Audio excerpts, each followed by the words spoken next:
Yeah, yeah, yeah. Show me some. Show me some. Show me some. Well, hello there. Good day, Sid.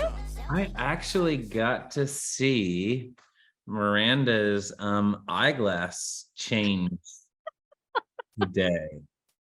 And you guys should have seen it. She had like this stack that was like, I think like that big. They were all like singular layer. And I partook in the choice of them for this particular episode. So I'm gonna take all the credit if you guys like them. I just want you to know that. But They're mermaids with sparkles on top. That's what John chose. He goes, how many can you wear at one time? Like, well, probably two.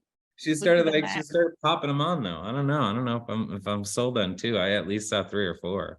Mhm. But buddy, today excited for this particular episode. Anything new happen over the past week? Anything fun before we get in?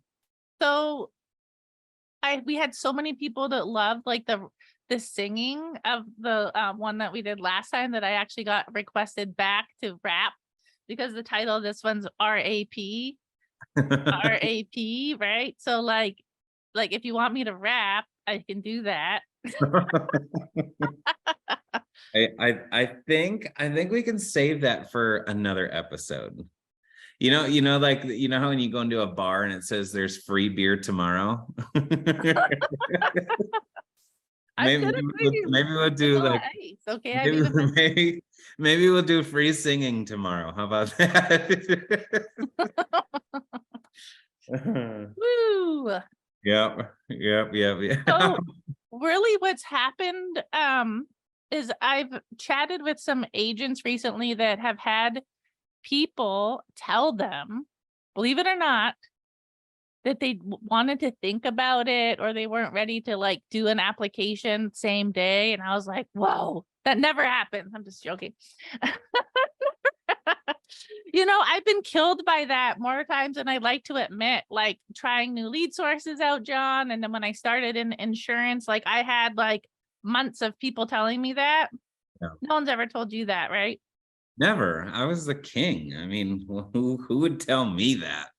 Yes, of course. It happened, and again, I think that there's like the best way to overcome an objection is before it ever even comes up. And so I think it's so true for everyone. Like, listen, if you consistently keep getting something, talk about it.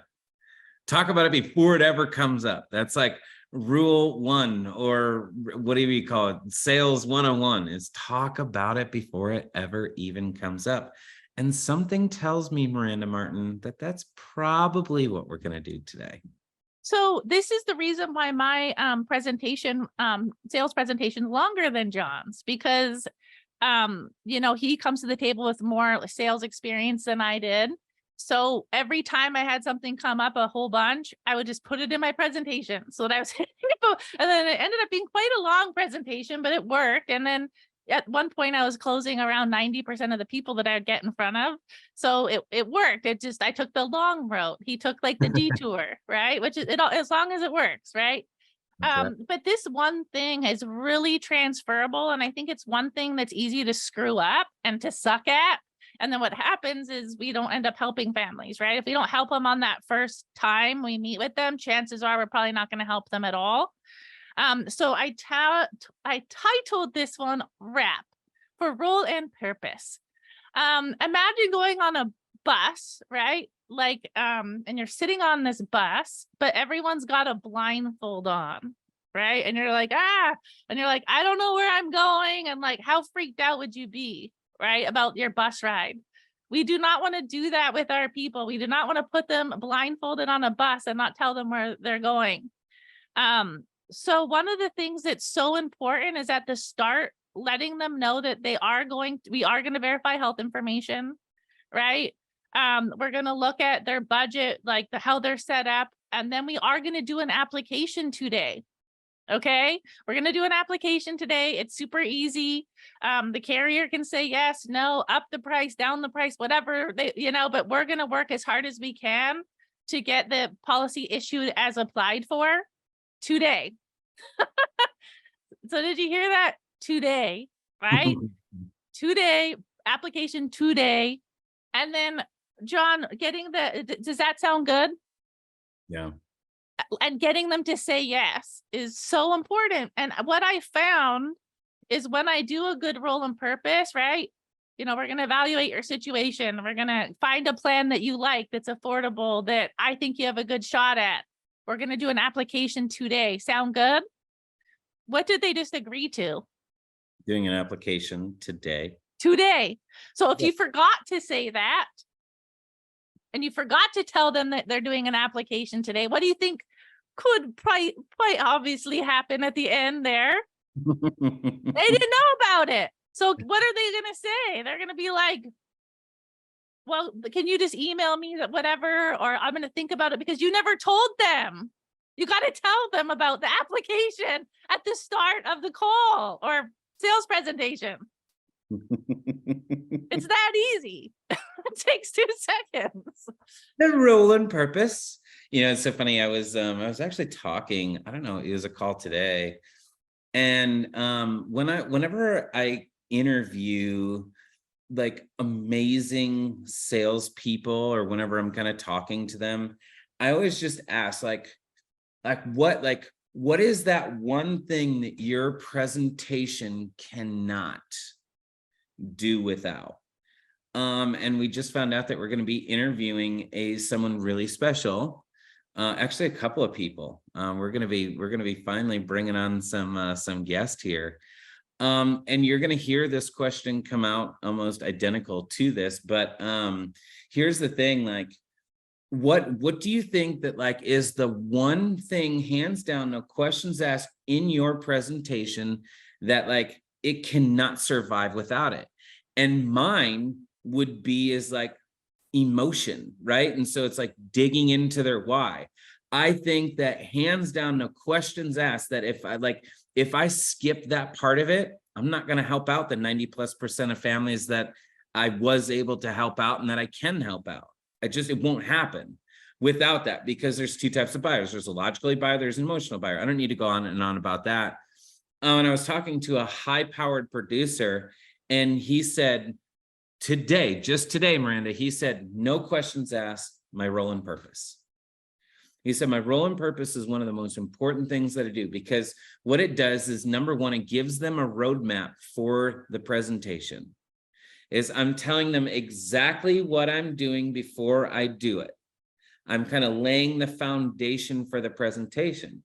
He goes, you don't ever want it to where it's the blind leading the blind. And he goes, throughout that roadmap, he goes, this also gives me the ability to overcome so many different objections. If you want to overcome different life insurance policies inside that, you can talk about it. I'm sure you already have life insurance. This is a different form of it. Some people rely on their rich uncle. Some are relying on rich family members, right? So you can literally overcome every single objection, letting them know that you're going to be filling out an application. When, Miranda? Today, right? And so during that role and purpose, it'll give you the ability that if you work it properly, you can kind of unravel all of those objections. And then you're also going to tell them exactly where you're going before you go there. So that's really important too, buddy. And one thing that, you know, if you're having a problem with policies getting issued, like you're putting them in and all of a sudden they're getting declined, or there's a whole bunch of surprises, you know, there. So in the role and purpose, you can do something along the lines of, listen, like they're going to use your social security number and see like your criminal background. They'll be able to see all the medications you filled, like throw it in there. Yeah. Right? Throw it on in there at the very beginning, because anything that's going to prepare their mind and give them, keeping them in qualifying mode, that's it, right? It's role and purpose, letting them know where we're going, and then saying, if you're approved, assuming the carrier says yes. You know, I don't even know if they'll take it. You know, those sort of things. I remember listening to one of my presentations. I had that in there like literally like 10 times in like the first like 10 minutes. I was saying it everywhere. And like, that's it. Because people always want what they can't have. That's a whole nother podcast episode. But it goes hand in hand with the role and purpose. And that's a part of it. So It does. It does. I like what you said there too, is like you can get everything out, and you can get that, like the medication, right? It's like, look, I'm gonna be another part of this is I'm gonna be diving into your medical record. You have something called an MIB report that everyone has. They attach it to your social security number. So they're of course going to be asking for that as well. But inside of your medical information bureau report, it asks you for like inside of your medical information bureau report, it has everything. Anytime that you've taken a vitamin, anytime that you've went to the doctor and what you and your doctor have talked about, it's in there. Any medication that you've ever tried one time is in there. So like, we just have to assume that they know and have found everything. So the more information that you tell me during this portion of it, during the medical review, the better the price I can get you. So I just need you to be fully transparent during this part, right? So again, we're getting out that we're grabbing their social security number. We're getting out that they're going to find all the information anyway, that I can get you a better price. There's so many different things inside of that role and purpose that we can pop out. You just reminded me of that.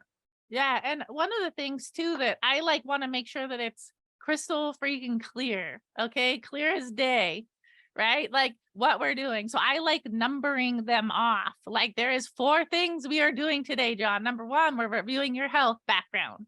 Don't lie to me. I'm like your attorney, not the judge. Okay. Number 2, we're going to see how you're set up in your home. We got to make sure, see, how you need it, if you need it, that sort of thing. Number 3, we're going to review plans that I think you have a good shot at. Number 4, we are going to do an application. When, John? Today, right? And the carrier can say yes, no, up the price, down the price. So really, we're doing an application today to see if we can even get you covered. So we're going to find a plan that you like, that's affordable, that I think you have a good shot at, and I'm going to work as hard as I can to get you issue as applied for. Does that sound good? Yeah, that's good. And I always like to do, yeah, no, I love that bullet point system and kind of numbering it out. That's a super simple way of doing it. And I don't know how or why you just triggered this, but like you were talking kind of about the takeaway. And I always used to love to do that. Is like, look, the carriers can come back with 1 of 4 things. So as we do this application, the carriers can come back with 1 of 4 things. They could say, number 1, issued as applied for. That's our goal. That's what we're shooting for. The way we submit it is the way we want to get you approved. Number 2, they could say you're above standard, which would mean you'd get a better price. Or number 3, they could say, look, you're a little bit of a risk. So we're going to give you a higher price. Or number 4, you're too risky for our organization. So we're not going to give you the coverage at this time. We're sorry for that. And if that's the case, we can kind of go to more of a plan B route. And so I always like to drop that because you're right. It does keep them in qualifying mode.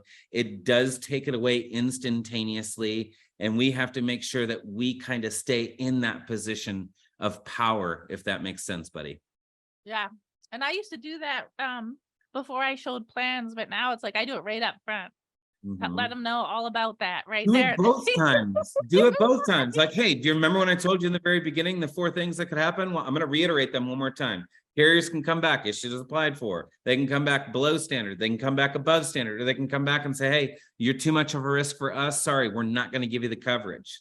Again, all you're doing is keeping them. People want what they can't have. You're just keeping them in qualifying mode, but we're doing it in the rapport building. The more information that you get out in the very beginning, the better off you're going to be, the less objections you're going to get, the more of a roadmap you kind of lay out there for them, and do it in step by step, like Miranda just kind of laid out there for you. So if you are sucking at sales, right? If you're sucking at sales, look at your role and purpose, wrap it out, RAP, role and purpose. And if you want to hear me rap, you can just go ahead and write it in the comments, okay? Just say, I want to hear it.